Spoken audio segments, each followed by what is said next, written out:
Здравейте! Аз съм Румяна Митева и днес са ни подали сигнал за изневяра. Но повече ще разберете от Жора Игнатов. Жора Игнатов съм. Вие сте с съдебен спор. До мен е Айше Юмер от махалата в Казанлък. Тя подаде сигнал за изневяра. Твърди, че бившият ти мъж Сали е бил откраднат от друга жена. Айше, разкажи ни какво се случи. Жорка душа, тая Фатме ми го открадна. 5 години съм му готвила, прала. Даже му носих баклава на крака.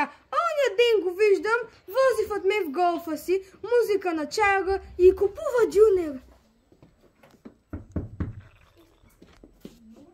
Здравейте, госпожо, от съдебен спор сме.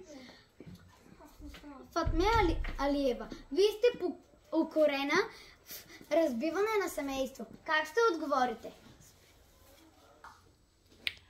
Абе, не съм му майка на той да го гледам, да го държа на синджир. Сали сам дойде при мене. Каза, че ме е писнала от Айше и нейните фасони и скандали.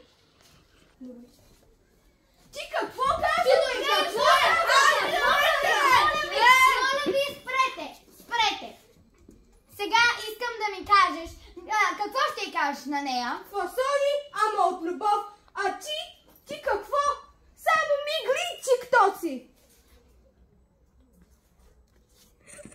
Моля, станете прави!